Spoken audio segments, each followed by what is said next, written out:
Hey, BookTube, welcome to Jackie's Literary Corner. I am Jackie, and so this is the whole update video of what I'm reading that I usually do before the day before my day off. But I didn't get home until 7:30 last night, and I didn't feel like filming. And my parents weren't there last night, so I had to take care of the dogs, and then get my dinner and everything. So I couldn't really film, so I'm just gonna update you guys. And I'm being lazy here and don't have any books to show you, except I do have the books I bought because I went ahead to the bookstore today, just get out of the house and do something. Because unfortunately, there's not much to do in this. Unfortunately, not being able to drive, so the only option is to go take a walk up to the library or the bookstore. And I don't have anything to give to the library, return to the library, so there's no point in going to the library until close to the 24th. That reminds me, I should probably check and see when we're going. I think I'll be okay. Yeah, because I think it's not until 27th, because I'm going to be going out of town those days.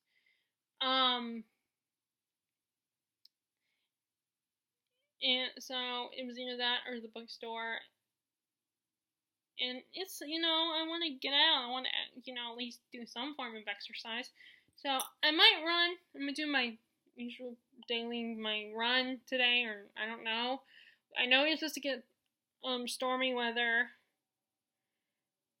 but I don't know if I'll go for a run or not. I might. I will have to probably go soon. But obviously cannot film without the dogs making noise and barking. So anyway, so as far as reading goes, okay, I am totally stressing right now because it's taken me forever to read the Joe Hill book, the NOS 4A2. Nosferatu Rotten. I cannot say it. That's driving me crazy. That book. That's taking a long time, even though the chapters are really short, because I'm in the middle of so many books. And this is what happens. This is why I end up having to stop going to the library, because then I have so many books from my library that I want to read and get them, at least 2 of them, done before the 2 weeks, and then I have my own books here that I need to read, and I just get anxiety and it stresses me out. And like I said, I was doing a buddy read with this guy on Goodreads, and so I was forced to tell him this morning. I was like, look, now is not a good time for me to do a buddy read.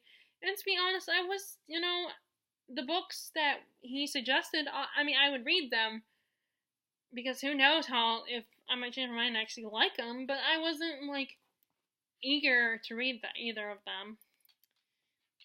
Although it would be good motivation to read nonfiction, because some of his picks were nonfiction books.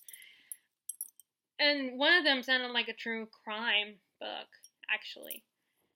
But, again, I had to also, the night before, I also had to kind of explain to him that it's kind of hard for me to get access to these books because I don't drive, so I can't just go 2 Books a Million, which has a nicer selection, still in driving distance, so I can't. I could technically take Uber.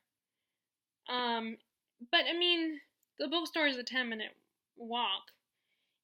And then the library, but like I said, I don't have anything to give back to the library, and you can't just check out another book unless you have something to give back to the library. And it's only been a few days, so I'm not going to go to the library now. But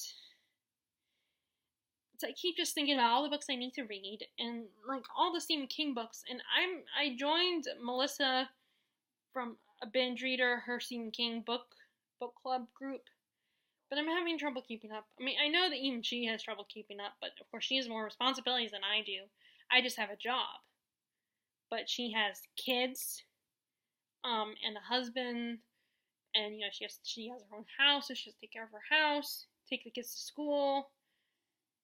And, there's so much more in pay bills. She has more to worry about. Well, I just, I'm off sometimes during the week. I don't work every day.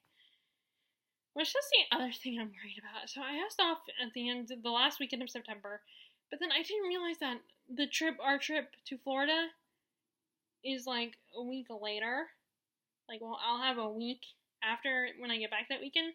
But then right after that, we do that whole week. But then starting that weekend is our trip to Florida.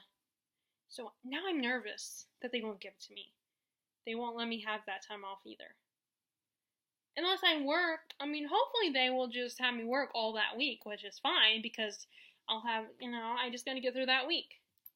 I mean, I really hope that's the case because I want to have both. Either I'm gonna have to give up one of them, and I will probably give up the one in September, but I need to do that now and soon. But then again, maybe I have nothing to worry about because there will be time in between those vacations.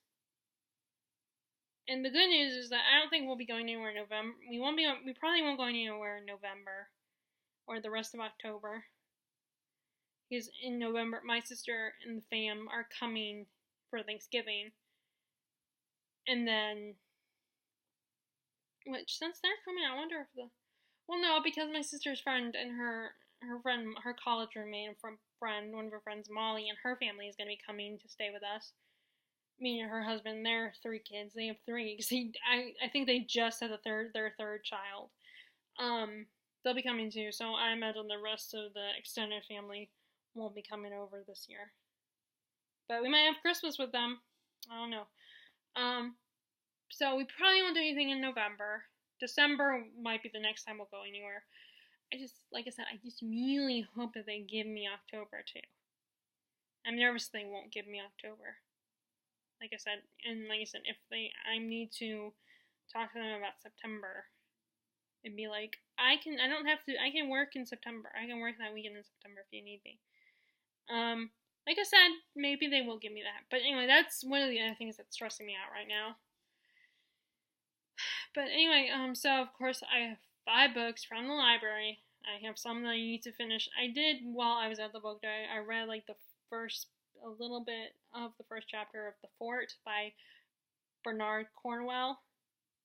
Because I'm thinking, well, since once again, the NOS for A2 book is taking so long to read that maybe I need to read that one along with Everblaze, the 3rd book in the Keepers series, because those hopefully won't take me as long.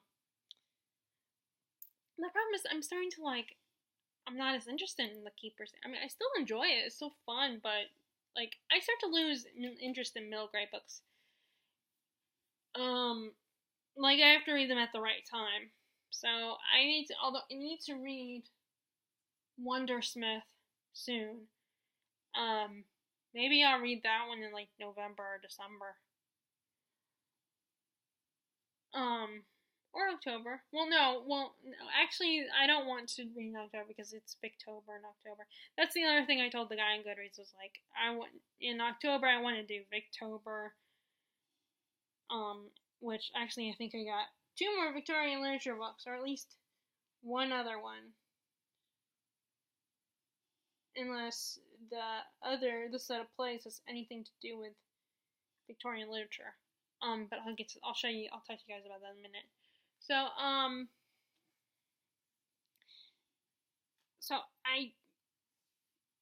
I read a little bit more Pet Sematary, and what I'm trying to do now is dog ear. Yes, still dog ear. I dog eared a page up to page 200. I still haven't read up to 200 yet, but that's what I'm gonna do. Because I want to get Pet Sematary and then Blood of Elves done. I want to get as many books as I can get done. Especially from my own collection. Read by September. Because I want to do Victober this year. I want to actually participate in it. Okay, so Terry and I were talking about it, chapter 2. So, that's why she's messaging me. And I basically, which, by the way, okay, so it got to the creepy aspects, and it just it was weird, it just happened. it's like, it just all of a sudden happened. It's like, it was one of those, oh, did not see that coming. It was not but it wasn't like a big surprise. It was just like, it just all of a sudden just happened. It wasn't like a big to do. Which maybe Stephen King did do it that way on purpose to make it slowly, the horror of it creep up on you. Just really slowly and steadily. Maybe that's what makes it more unsettling.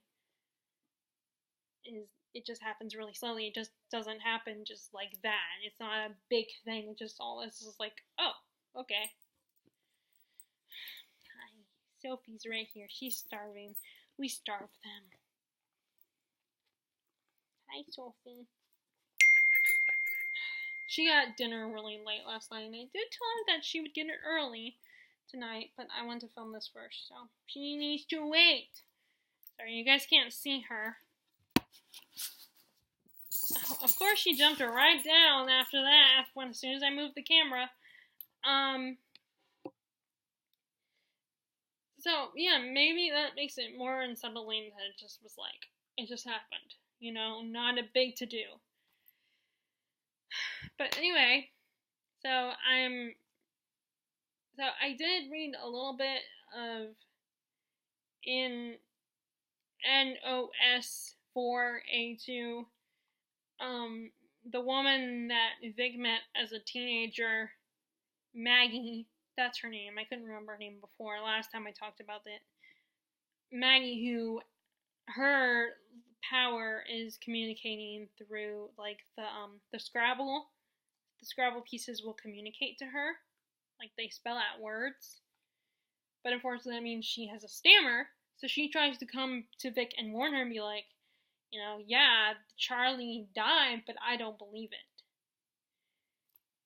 And of course, Vic has suppressed her memories of that time. She has buried it because she thinks that will help erase it. If she pretends it didn't happen, which is not how it works. So she's pretty upset and angry when Maggie shows up, and she doesn't know who she is, doesn't know what she's talking about, thinks that Maggie's crazy.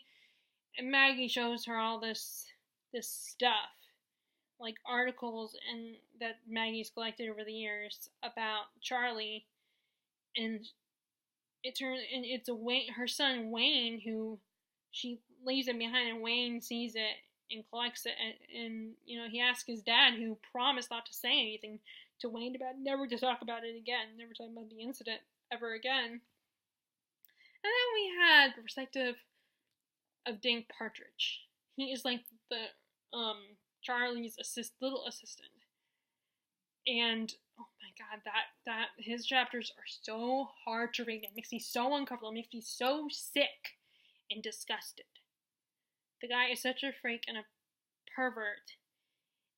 And the sad thing is, he thinks he's doing right. He thinks he's protecting these kids. That he thinks that Charlie is a good guy, that he's a saint, who's protecting his kids from bad parents. He does not realize in his twisted brain how sick and evil Charlie is and how sick and evil he comes off as. Basically, when Charlie gets the kids and seduces them and wins them over, Dink Partridge will take the mothers and he gasses them with this, I can't remember what the gas is called, it's an S word, and it makes them submissible and susceptible to his whims, and he can control them and brainwash them and make them do whatever he wants. I mean, literally whatever he wants, as in some nasty stuff. And then after like Charlie's defeated, when Vic escapes, he ends up in a criminal mental ward place, and the car is left somewhere and ends up in a like junkyard. This average guy comes across the car, and he seems like a normal, nice guy. It's just him and his daughter, and he's like, "I'm gonna fix up this car for you for the prom when you go to prom." And this girl, she learns how to drive when she's in the car in the Wraith when she's 12. And they are a little weird. There's a little thing on the dashboard one of those hangy things. That's a weird, like, creepy angel person, and it only plays Christmas music. and they don't know. And the guy spends several years fixing up the car and everything, and restoring it to its former glory, not realizing that when he does that, the car kidnaps him, holds him hostage, and takes him to Christmas Land. And Dink Partridge, I think it's Christmas Land he takes him to. I would have to one other motivation to read this and finish this because I want to watch. I'm interested in the show. Although now those parts with Partridge are going to be so hard to watch because Partridge finds the guy, kicks him out of the car, and gasses him. And what he does to those women, he does to this guy, and it's so disgusting and sick. And I want to hurt this man. I want to cut off his man parts. It's just sick. And he does not understand how, and it's sad because he does not understand how sick it is, but it's just so hard to read those parts in the book. It makes me so uncomfortable. You know, and it's disgusting, and it's just so disturbing, which is the goal. I mean, especially because he's someone who's working with the bad guy. He's like, as Maggie describes him, he's like the Renfield to, you know, Charlie's Dracula. Or Nosferatu. I can't say that word. Okay, I know I just said it, but it sounds, it sounds like F word. It sounds not the F word, but it sounds like I'm saying F's instead of TH's. I think, although there might be an F in there, I can't say it because I get my F's and TH's mixed up. But it's so disturbing. So anyway, I did finally read the first chapter of Blood of Elves, or at least I finished the first chapter, where Yennefer, so Dandelion was kidnapped by these, he's been singing the songs of Geralt and Ciri and Yennefer and all that, and this guy kidnaps him. This guy, who I guess he's an amateur sorcerer, kidnaps Dandelion because he's heard the song, and he's like, how do you know? What do you know? Tell me everything you know about, like, Ciri and Geralt and all that, and he tortures Dandelion, and Dandelion almost came, but then Yennefer shows up and saves his life. And then she basically she's warning Dandelion to not say anything. You gotta stop your songs and don't get mixed up in this. And then we get back, and it ends with Ciri and Geralt, and they meet up with a group of they go to a hideout where there are a group of other, witchers. And that's the last thing I read. See anything else? Okay, well, let's just talk about, so the most recent library book I got to add to the other 4 books is Longbourn, which is basically about the servant's perspective in Pride and Prejudice. Like, I know half the story is told it's told from the servant's perspective in Downton Abbey, but I think it would be like if we only got their point of view on that show. But it's Pride and Prejudice, so it's all the servants in Pride and Prejudice and with their thoughts on things. Which I think is a really cool concept and I wanted to see, and then I saw it at the library. I wasn't actively looking for it, but I saw it there and I was able to grab it. I did not realize the author's I didn't remember the author's last name. I wonder if this is a guy or a woman, because Joe can be both a guy and a girl name. But anyway, although last time, it is a woman on the back of it, if you can tell. Fortunately, this is not like a bought book, so I can't take this stuff off. But see, this is what my dogs do. They if you can see them. Can you see them?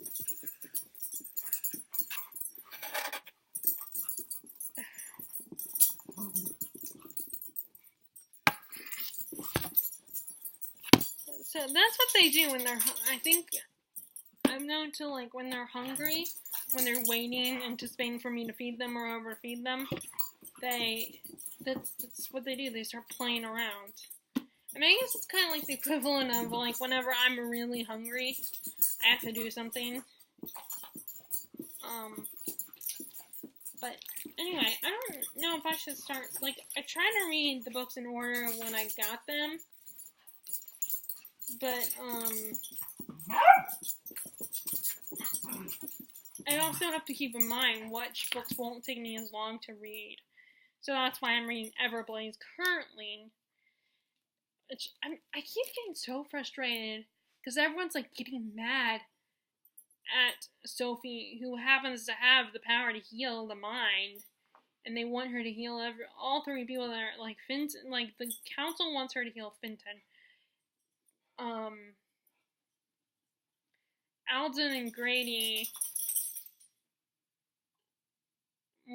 Grady wants her to heal Brant. Alden and Grady want her to heal, what is his name? I can't remember his name. I can't remember that character's name. Sophie's kind of creator.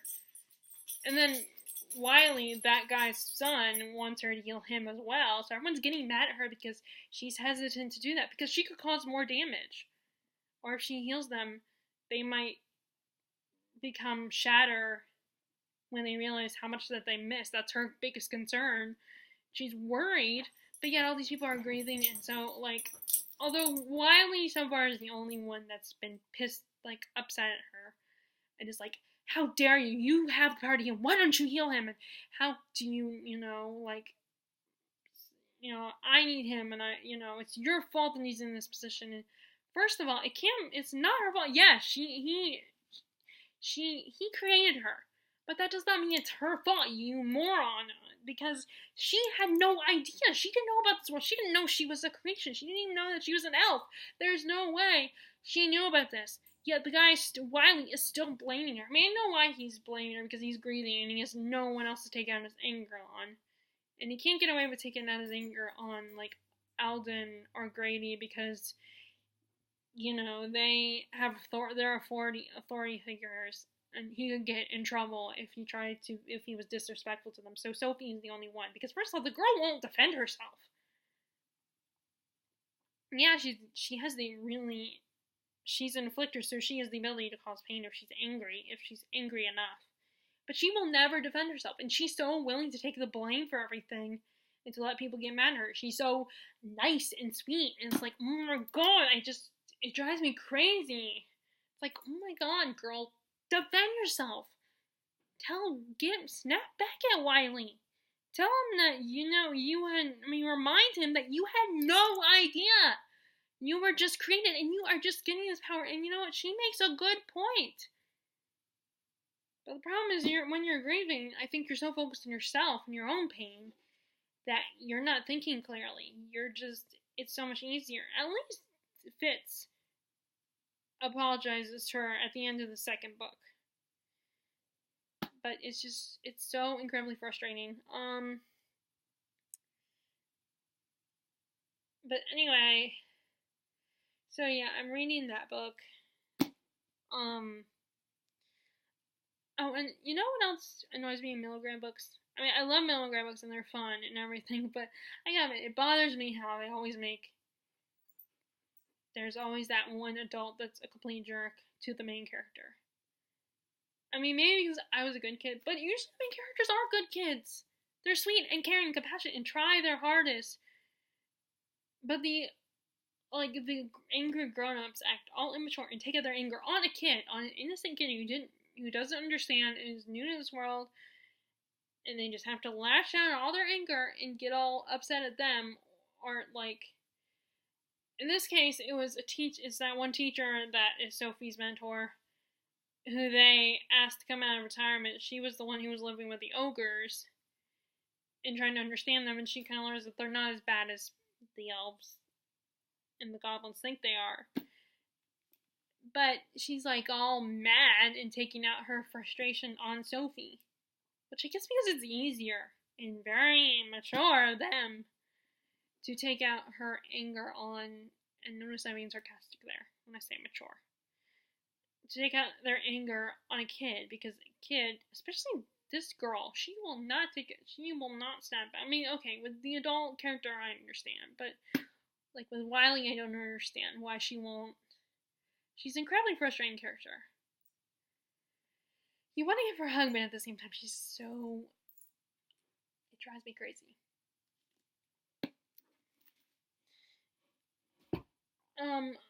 So anyway, okay, so the last thing I want to talk about in this video is that, so, I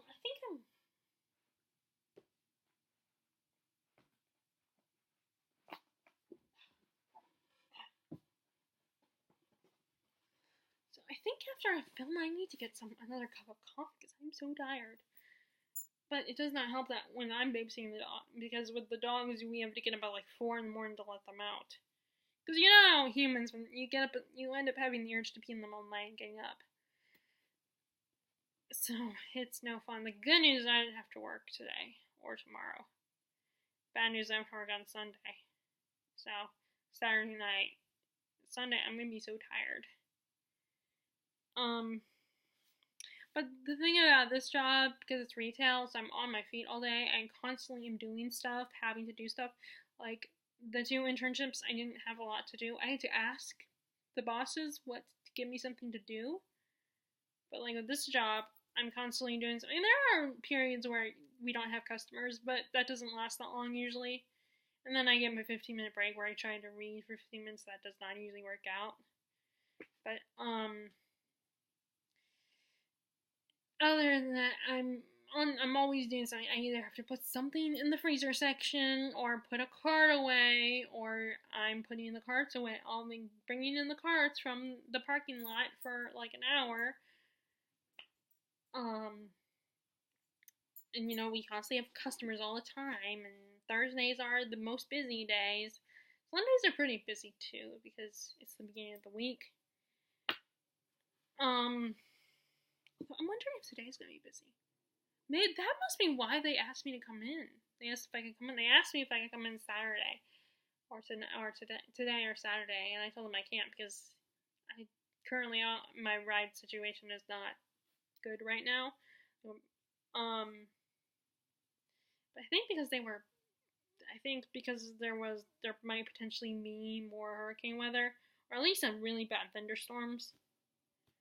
So I guess after I'm done with this, I could go for my run. I should double check though. But I think I might just have to skip it, because I need to feed them and then I have to let them out, so I might not be able to go today.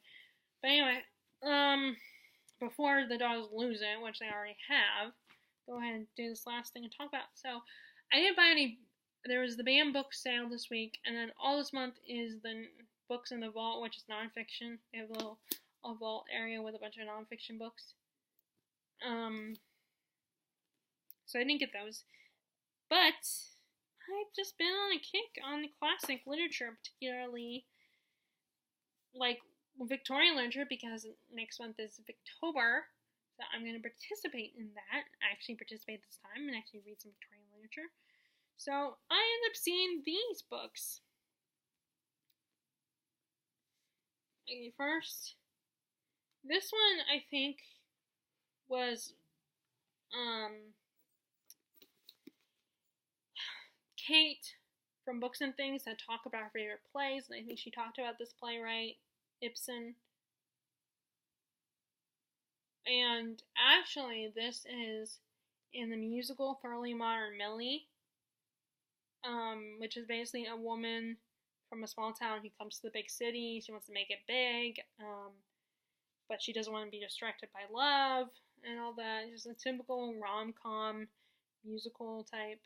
And there's a character in there that is like the female manager or whatever. I don't remember what her job was actually, but she kind of she was very ambitious, but she's a very ambitious woman and wants to make it big,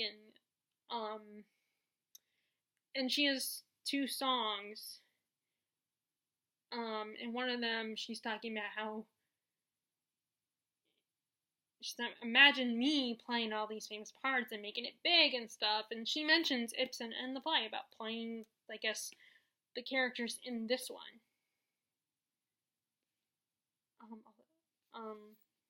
in this author's work. So, and I want to read more plays. First of all, Shakespeare is incredibly hard to read. It's a whole new form of English that is hard to follow and understand. I mean, once you get it, I'm sure you get it. But it's like the only time I ever can really understand is if I discuss it with in a class. The problem is we were reading Hamlet in the last class I took, and we read it as the last minute, and we never really, before the end of the semester, we never really good to dive deep, and we didn't learn it the way I wanted to learn it. Like, we were just supposed to, we ended up basically all reading it, not in class, and that's what I wanted to read it in class. I wanted to read it with the class and discuss it, but we spent so much time on Canterbury Tales, which I can't stand. I don't get. That's one of the ones that.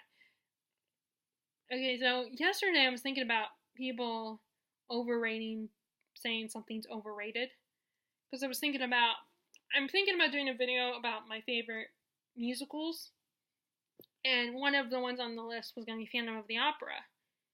And there were a couple on there that were going to be Andrew Lloyd Webber. And I don't remember where. It was like a YouTube video, maybe top Miss Mojo, top 10, where people said that they thought Andrew Lloyd Webber was overrated.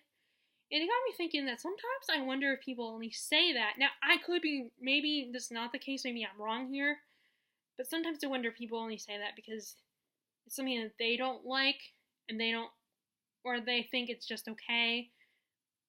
But they don't understand why everyone's so obsessed and loves it. So they get kind of annoyed. So they like basically say, oh, it's overrated. Because they don't think it's that good. And because like opinions over artwork, artwork like not just actual art, like paintings and stuff and sculptures and all that. I'm talking about also like writing, TV shows, movies, dance, singing. What was I going to say? I lost my train of thought there.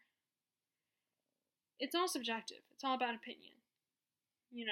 Just because some people may think that Andrew Lloyd Webber is not that great and thinks he's overrated, I disagree. It might have been a booktuber who said it. And it might even been a booktuber that I like, that I just happen to not like. But anyway. What was it? So, but I forget why I brought that up. I guess I was talking about someone that I thought it was, Canterbury Tales. I think that's one I don't get why it's so popular. And I have to admit, part of me feels like it's overrated. Sorry, Sophie's right here. I'm petting her because she's so hungry. They're probably both so hungry, but he's calmer about it. Rascal's right behind me, and Sophie's. Come on, let's see. See, there she is. Oh, you guys, sorry, I just dropped my books. At least I've just bought these books, so it's not library, so I'm not reading any library books. Sorry, nice view of my womanliness. Yeah, so, yeah, she's getting anxious. She really wants to eat. Which I do understand. It's just, I mean, I get, she probably needs a Snickers. But anyway, so yeah, basically, long story short, I was really frustrated that we spent so much time on Canterbury Tales. I mean, I even skipped one of the stories, which was a total mistake. And it was made clear that was the day we took a spur of the moment quiz. I learned my lesson. But it's okay. It's done and over with now. Doesn't matter. I'm never going to use that again. I just like the class and appreciate that I got to take it. So anyway, back to this. I bought this one. It has 4 of his plays in it. I want to read more plays other than Shakespeare. So this one has A Doll's House, Ghost, The Enemy of the People, The Wild Duck.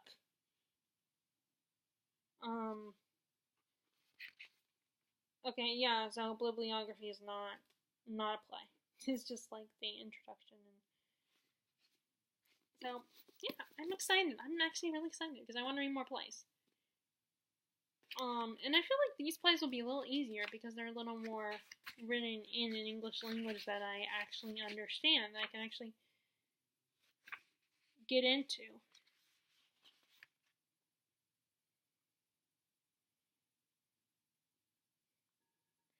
Yeah, because it's written in a way, a modern English, today's English. That's the way we speak today, not with these and thous and art thou and to be like that's with Shakespeare. I'm sorry. Yes, it's in English, but so hard. It feels like a foreign language. So I'm excited. I want to read more plays. Next, okay, so I have heard about this book so many times. Tessa D'Urberville's by Thomas Hardy, and there is, of course, his other, the one that just became a movie, Far from the Maddening Crowd, and like, oh, here's a Shakespeare line: "Poor wounded name, my bosom as bed shall lodge thee." But yeah, so Shakespeare writes. So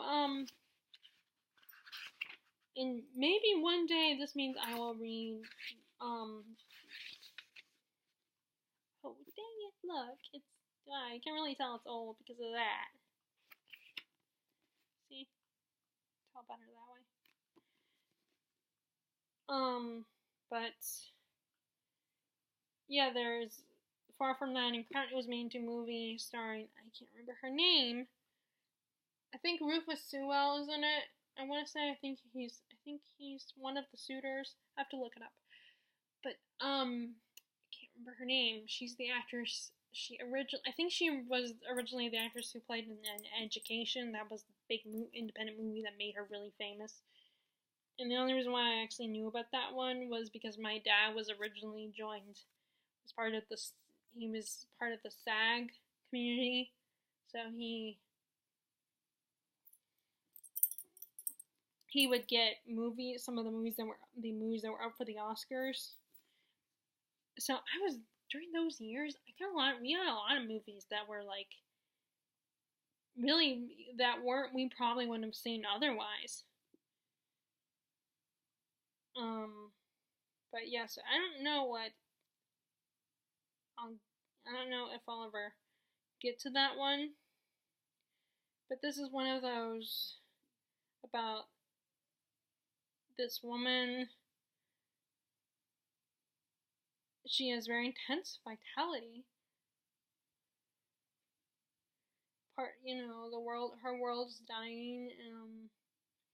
She's fighting for social injustice.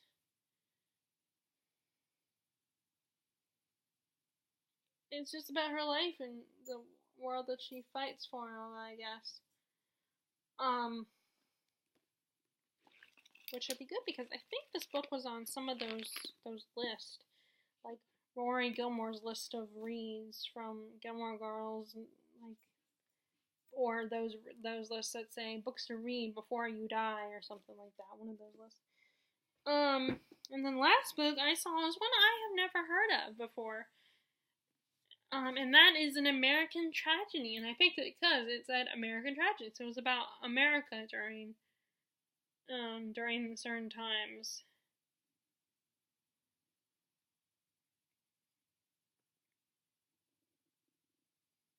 Oh, I hope I still like it because it's based on an actual criminal case. Oh, and it was made into a movie. A Place in the Sun.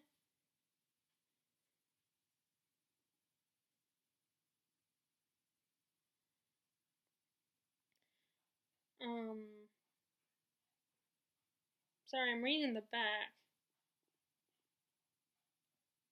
Okay, so I hope I still like it.